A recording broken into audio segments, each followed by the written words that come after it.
El deseo de Dios y sus consecuencias. Y la palabra de Dios. Quien escucha a Dios sabe más sobre el mundo y sobre sí mismo que una persona que solo cuente con sus propias fuerzas y luces. Esta afirmación vale también si se la invierte: quien busca un conocimiento profundo sobre la realidad que le rodea y la propia existencia, es invitado a considerar la revelación divina. El término, revelar, en general, significa desvelar, quitar el velo que esconde algo, manifestar lo que permanecía oculto o invisible. En este sentido se utiliza, por ejemplo, en fotografía. Aquí lo empleamos para significar la manifestación que Dios hace a los hombres de cosas que antes les estaban escondidas, y que pueden referirse tanto a Dios mismo como al mundo. Si miramos al Antiguo Testamento podemos descubrir que no hay un término específico equivalente a lo que solemos llamar revelación, ni tampoco un concepto general que se corresponda con él, pero hay diversos modos concretos de referirse a la intervención de Dios en la historia de nuestro mundo. Entre ellos, el que más claramente representa una revelación de Dios al hombre es el hablar divino, la palabra de Dios. Palabra, en hebreo, es dibar, o dabar. Este término hace alusión, por un lado, a la idea de estar detrás y empujar, y, por el otro, a la intención de dar a conocer lo que hay dentro. Significa, de alguna manera, tanto producir, como hablar. Unido al misterio divino, expresa siempre eficacia, a la vez que indica la comunicación de una verdad. Desde la primera página de la Biblia encontramos este sentido eminentemente dinámico y eficaz de la palabra de Dios: dijo Dios, que exista la luz. Y la luz existió. La palabra divina es creadora. También uno de los salmos del Antiguo Testamento lo expresa con gran claridad: por la palabra del Señor fueron hechos los cielos, por el aliento de su boca, sus ejércitos. Pues Él habló y fue así, Él lo mandó y se hizo. Se puede decir que, en un primer momento, Dios revela su majestad y omnipotencia mediante hechos. Y el hombre puede llegar al conocimiento de Dios contemplando estos hechos. Puede descubrir que la creación entera es un camino hacia Dios, y más aún, es una cosa dicha por Dios, es una palabra divina que se dirige, de alguna manera, a Él. El cielo proclama la gloria de Dios, el firmamento pregona la obra de sus manos, el día le pasa el mensaje al día, la noche lo susurra a la noche. Sin que hablen, sin que pronuncien, sin que resuene su voz, a toda la tierra llega su pregón y hasta los límites del orbe su lenguaje. Los padres de la Iglesia concebían el mundo como una gran teofanía, una gran manifestación de Dios. Hablaban incluso de una cosmología sacramental. Esto significa que el universo es un signo de la presencia y belleza divinas. Constituye, en cierto modo, una revelación natural o cósmica de Dios que habla en las criaturas y a través de las criaturas. Sin embargo, no se trata de una palabra dirigida explícitamente al hombre como lo será la revelación sobrenatural o histórica. Se trata solo de un primer paso, grandioso e importante. Una persona que percibe el misterio de la creación, puede alcanzar con la luz de su entendimiento la existencia, la majestad y potencia del Creador, y puede dar una respuesta de alabanza a Dios: Señor, Dios nuestro, qué admirable es tu nombre en toda la tierra. Ensalzaste tu majestad sobre los cielos. 2. La revelación cósmica. La fe contiene, como hemos visto, una serie de verdades que son alcanzables filosóficamente, con la luz de nuestra razón. Su conocimiento constituye un presupuesto necesario para acoger la revelación histórica. Estas verdades culminan en el conocimiento natural de Dios. El Concilio Vaticano I, 1869 a 1870, afirma solemnemente: Dios, principio y fin de todas las cosas, puede ser conocido con certeza por la luz natural de la razón humana a partir de las cosas creadas. La fuente bíblica se encuentra en la carta a los Romanos: desde la creación del mundo las perfecciones invisibles de Dios, su eterno poder y su divinidad, se han hecho visibles a la inteligencia a través de las cosas creadas. Considerando estos textos, hacen falta 3 aclaraciones.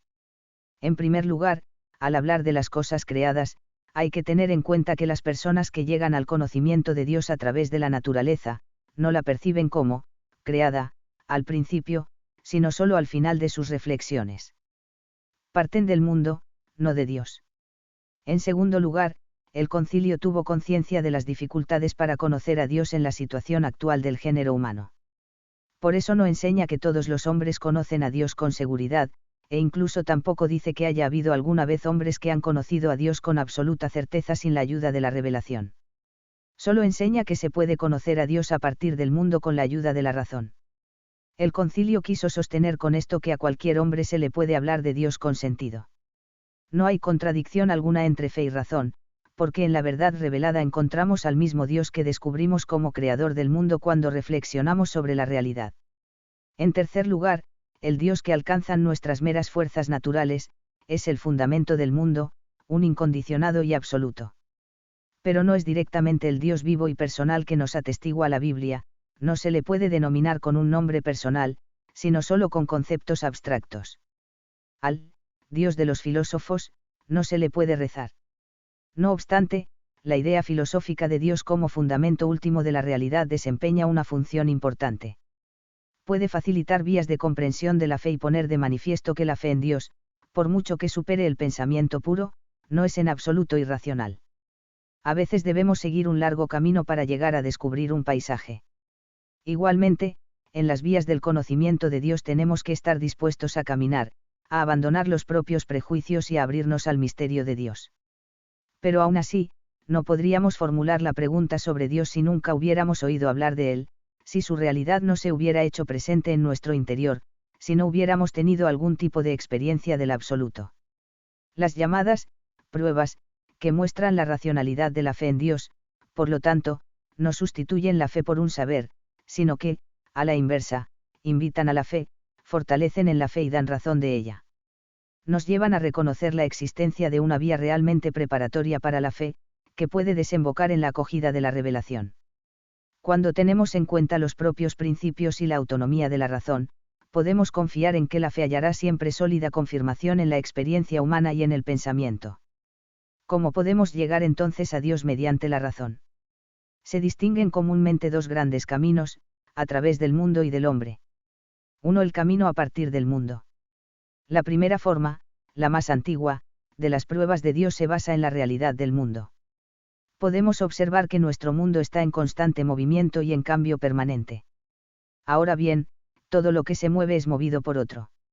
Además percibimos que en el mundo reina una gran armonía, un orden impresionante. Algunos científicos hablan de la racionalidad de la naturaleza. ¿De dónde procede todo? ¿De dónde proviene en particular este orden? Se puede seguir preguntando continuamente. Una causa actúa sobre la otra, todo está condicionado por todo. Resulta claro que aquí no se puede proceder indefinidamente. En alguna parte tiene que haber una primera causa, un primer comienzo del movimiento y del cambio. Es posible remitirse a un átomo original o a una célula primera de la vida. Pero esto no basta.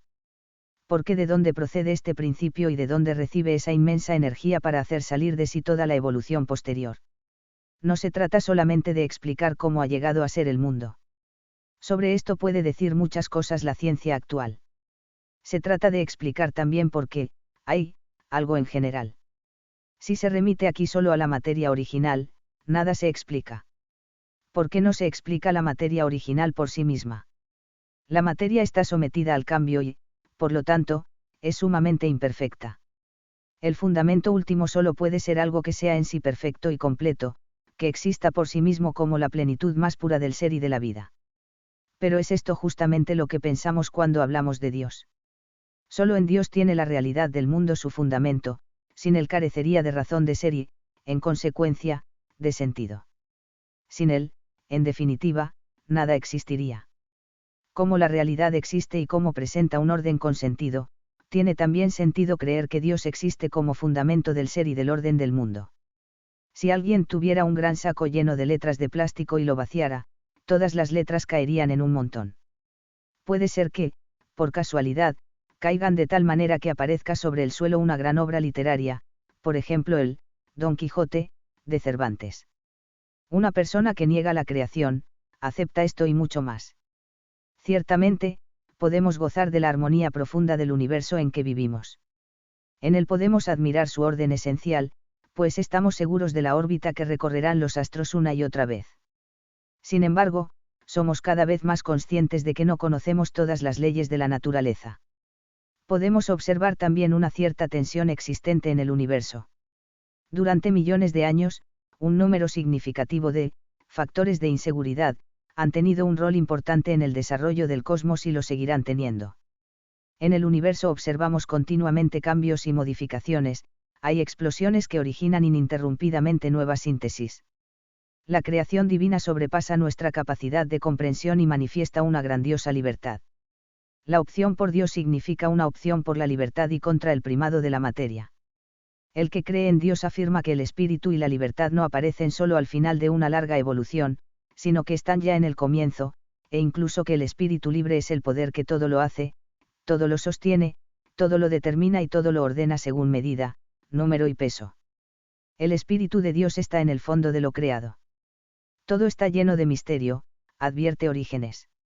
El que opta por Dios, opta por el sentido del mundo, un sentido que, ciertamente, nos sobrepasa con frecuencia. El mundo está hecho de tal manera que no es comprensible sin Dios. Es más razonable creer que Dios existe que creer que Dios no existe. La fe en Dios nada tiene que ver con una negación del pensamiento, es, por el contrario, el fundamento último del pensamiento y una exhortación constante a pensar. Es a la vez una invitación a amar el mundo sinceramente.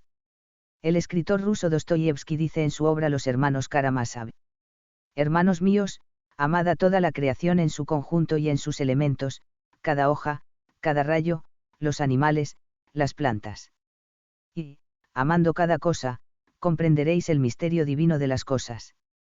Una vez comprendido, vosotros lo conoceréis cada día más. Y terminaréis por amar al mundo entero con un amor universal.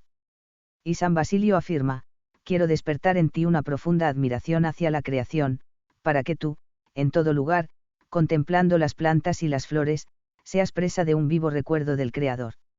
2. El camino a partir del hombre. Un segundo grupo de pruebas de Dios se basa en la realidad humana.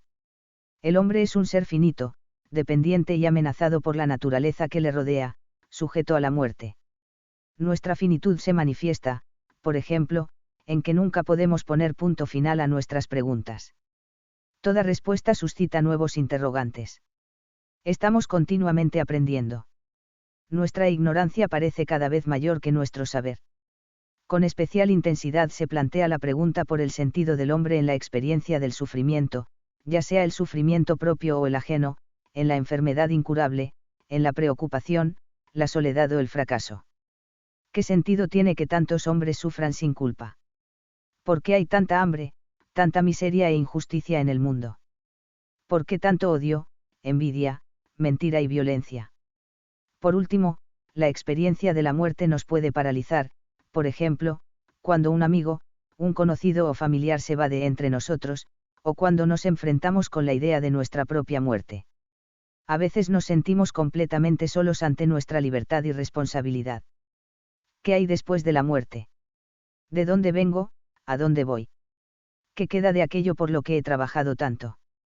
Tampoco en nuestra búsqueda de la felicidad podemos alcanzar la plenitud.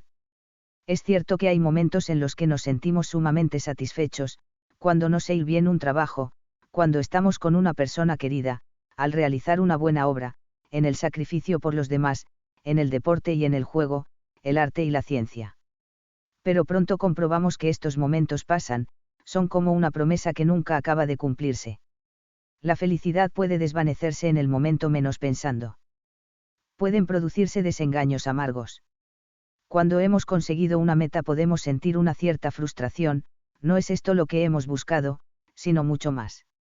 Nada en este mundo puede serlo todo para el hombre. Porque todo lo que encontramos es finito y limitado, imperfecto y pasajero. ¿Qué pensar entonces? ¿Qué sentido tiene la vida? ¿Cuál es la auténtica felicidad humana? En el hombre no se da solo la experiencia de la finitud, sino también la esperanza de la infinitud. Aun conscientes de la breve duración de la vida, no dejamos de trabajar, de luchar y de buscar la felicidad. Nuestro esfuerzo se proyecta hacia adelante, apunta a algo que pueda realizarnos en plenitud. Persigue algo total. Pensamos en algo más que en la experiencia pasajera de la felicidad terrena. Esto significa que trascendemos todo lo que se puede experimentar y conseguir, que estamos constantemente en camino, nunca realizados, que tenemos siempre hambre y sed de más verdad, más justicia y más felicidad. La realización de este deseo insaciable de una plenitud última, de una justicia perfecta y una verdad infalible es algo que el hombre no puede alcanzar por sí solo. Todo intento sería en vano. Podemos descubrir, además, algo incondicionado y absoluto en nuestro interior, por ejemplo, en la voz de la conciencia, que continuamente se hace escuchar en lo más hondo de nuestro corazón advirtiendo, aprobando, reprendiendo. Es cierto que muchas formas de vida están condicionadas históricamente. Sin embargo, es absoluta la orientación radical a hacer el bien y evitar el mal. Tendríamos que renunciar a nosotros mismos para no protestar contra las injusticias que claman al cielo, como, por ejemplo, el asesinato de una persona pacífica. Esperamos firmemente que el criminal no triunfe al final sobre su víctima inocente. Aunque en ninguna parte del mundo encontremos la justicia perfecta, e incluso no podamos contar con poder realizarla alguna vez, no podemos abandonar la lucha por ella. Lo incondicionado y absoluto se nos revela también en el amor. En una persona amada todo puede volverse nuevo de repente. En un instante puede parecernos que se suspende el curso de la historia, desde el centro mismo del tiempo tocamos la eternidad. Pero también el amor humano puede llegar a decepcionar, porque en él se experimentan los límites y la relatividad de la unión. Ansiamos lo infinito, lo eterno y lo absoluto y no lo podemos alcanzar en esta vida. Tarde o temprano, el ser humano llega a un punto en el que su deseo de unión no logra verse satisfecho. Vivimos así en cierta tensión entre nuestra propia finitud e imperfección, por una parte, y el deseo de lo infinito, absoluto y perfecto, por otra. Podemos experimentar la soledad más radical y, a la vez, las ansias más sinceras de ser comprendidos y aceptados completamente. Toda la existencia humana es un grito hacia un tú, advierte el cardenal Ratzinger. Nos encontramos en una cierta situación paradójica. Tendemos hacia una perfección última que no podemos darnos nosotros mismos. El hombre supera infinitamente al hombre, dice Pascal. Esta tensión es la causa del desasosiego, de la inquietud y la insatisfacción que continuamente nos visitan. ¿Es este un deseo absurdo? Tenemos que resignarnos y olvidarlo. En este caso, toda la vida carecería de sentido. Pero si el hombre no puede ser un ser absurdo, a nuestra esperanza en lo absoluto debe corresponder la realidad de un absoluto, nuestras interrogantes y nuestra búsqueda deben ser eco y reflejo de la llamada de Dios que se escucha en la conciencia del hombre. Pretender salvar un sentido absoluto prescindiendo de Dios sería un intento vano. Solo Dios es capaz de dar respuesta a los anhelos de felicidad que tiene el hombre. El deseo de Dios está inscrito en el corazón del hombre, porque el hombre ha sido creado por Dios y para Dios, y Dios no cesa de atraer al hombre hacia sí, y solo en Dios encontrará el hombre la verdad y la dicha que no cesa de buscar. Solo Dios puede llenar el corazón humano, inquieto está nuestro corazón hasta que descanse en ti. Quien cree en Dios puede hacer justicia a la grandeza del hombre, sin tener que rechazar su indigencia. Esto significa que un creyente puede ser enteramente realista. La opción por Dios significa una opción por el hombre. Solo si Dios existe, tiene sentido la vida humana. Entonces el hombre no es un ser perdido en un cosmos insensible a sus preguntas y necesidades, y el mundo no se halla regido por leyes abstractas, ni por el ciego azar ni tampoco por un destino anónimo. La fe en Dios nos da seguridad y permite, incluso exige, que nos aceptemos incondicionalmente a nosotros mismos y a todos los hombres, porque somos aceptados incondicionalmente. Todo lo creado está marcado por la bondad divina. Dios lo ha llamado al ser, ha querido que exista, y lo sigue queriendo para siempre. El filósofo francés Gabriel Marcel afirma, estar en el mundo quiere decir, ser querido por Dios. Una persona creyente tiene una confianza fundamental en la realidad, que le ayuda a vivir, amar y trabajar. Mientras el Concilio Vaticano y habla de la cognoscibilidad de Dios a través de las criaturas en general, el Concilio Vaticano II, 1962 a 1965, concreta esta doctrina con respecto al hombre. Parte de la idea de que al hombre solo se le puede comprender sobre la base de su origen y fin en Dios, la Iglesia afirma que el reconocimiento de Dios no se opone en modo alguno a la dignidad humana, ya que esta dignidad tiene en el mismo Dios su fundamento y perfección. Cuando, por el contrario, faltan ese fundamento divino y esa esperanza de la vida eterna, la dignidad humana sufre lesiones gravísimas, lo que hoy con frecuencia sucede, y los enigmas de la vida y de la muerte, de la culpa y del dolor, quedan sin solucionar, llevándonos raramente al hombre a la desesperación. Solo en el misterio de Dios tiene respuesta el misterio de nuestro ser humano, respuesta que no soluciona el misterio, sino que lo acepta y profundiza. Solo el que conoce a Dios conoce también al hombre, Guardini. 3. El misterio de Dios. 1. El Dios accesible y oculto. ¿A dónde nos conducen estas consideraciones? Nos acercan a la verdad sobre el mundo y sobre nosotros mismos. A la vez nos hacen descubrir que Dios no es una respuesta que ponga término a nuestro preguntar. Dios es un misterio profundo. No es un objeto del que se pueda dar constancia como de otros objetos. Dios no existe del modo como existen las cosas o los hombres en el mundo. No está en alguna parte, allá arriba. Su misterio nos envuelve por todas partes. La Biblia lo llama el Dios oculto, que habita una luz inaccesible. Como seres finitos no podemos comprender nunca al ser infinito que todo lo abarca. Tanto saber me sobrepasa, es sublime, y no lo abarco. Esto significa que tampoco podemos deducir este misterio de Dios del misterio de nuestro ser. Dios no es una invención del hombre, un ídolo que hemos fabricado nosotros, ni tampoco la proyección de nuestros deseos y nostalgias. Dios es verdaderamente Dios solo si su misterio es más profundo y más grande que el misterio del hombre.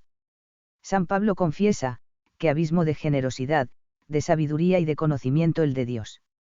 Qué insondables sus decisiones y qué irrastreables sus caminos. ¿Quién conoció la mente del Señor? ¿Quién fue su consejero? ¿Quién le ha dado primero para que Él le devuelva? Él es el origen, guía y meta del universo. A Él la gloria por los siglos. Amén.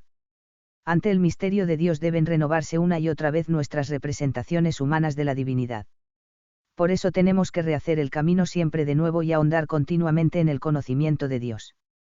Tu rostro buscaré, Señor, no me escondas tu rostro. Cuanto más se aventura un hombre en la búsqueda de Dios, tanto más insatisfactorias le resultarán todas las anteriores respuestas. Un ejemplo impresionante de este hecho nos lo ofrece la Biblia en la figura de Job. Le alcanzaron los más duros golpes del destino, lo perdió todo, sus bienes, su salud, su familia. No puede comprender a Dios y riñe con él. Pero al final tiene que reconocer que no se puede discutir con Dios, que no se puede penetrar su misterio. Por eso permanece en silencio y confiesa, hablé de grandezas que no entendía, de maravillas que superan mi comprensión. El que cree tiene conciencia del misterio inescrutable de Dios y del hombre. Por consiguiente, no necesita disimular la dificultad de muchas preguntas ni tampoco armonizar las disonancias de la vida humana, con frecuencia estridentes, sabe soportarlas, porque no pretende dar una solución al misterio. 2 Imágenes y comparaciones. El que cree está convencido de que el misterio de Dios es la única respuesta posible al misterio del hombre. Sin embargo, lo que conocemos sobre Dios son solamente imágenes y comparaciones. A través de ellas alcanzamos a vislumbrar oscuramente, como desde lejos, su misterio. Así lo dicen las palabras del apóstol San Pablo, ahora vemos confusamente en un espejo. Espejo, y, comparación, significan que nuestras imágenes y conceptos pueden enunciar, algo, sobre Dios. No podemos hablar de Dios más que sirviéndonos del lenguaje de nuestro mundo. Por supuesto, Dios es infinitamente más grande que nuestras imágenes y conceptos. Es aquello por encima de lo cual no puede pensarse nada más grande, es incluso más grande que todo lo que puede pensarse, San Anselmo de Canterbury. En el fondo, todos nuestros conceptos e imágenes expresan, más bien, lo que Dios no es que lo que es, Santo Tomás de Aquino. Dios no se adapta a ningún sistema y no funda ninguna concepción del mundo cerrada en sí misma. Al contrario, cada conocimiento sobre él desemboca en una verdad mayor. Podemos descubrir un mundo cada vez más extenso y profundo.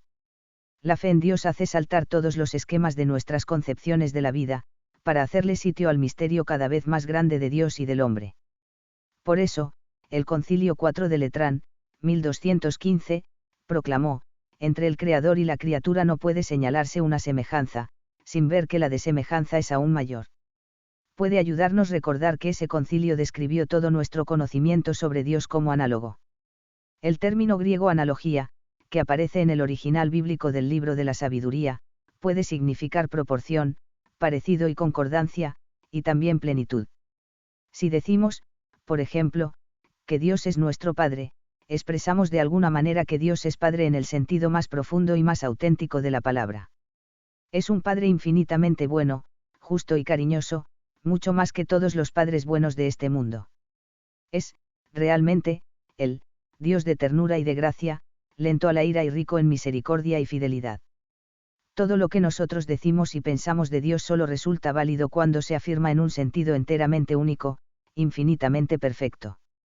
Todos los conceptos e imágenes que aplicamos a Dios son solo como una flecha indicadora. En ninguno de ellos, tenemos, a Dios. Todos nos remiten más bien al camino que a Él conduce. Son iniciaciones a un misterio al que, en el fondo, solo podemos adorar. Deben disponernos de continuo para prestar atención a lo que Dios tiene que decirnos con sus palabras y obras en la historia.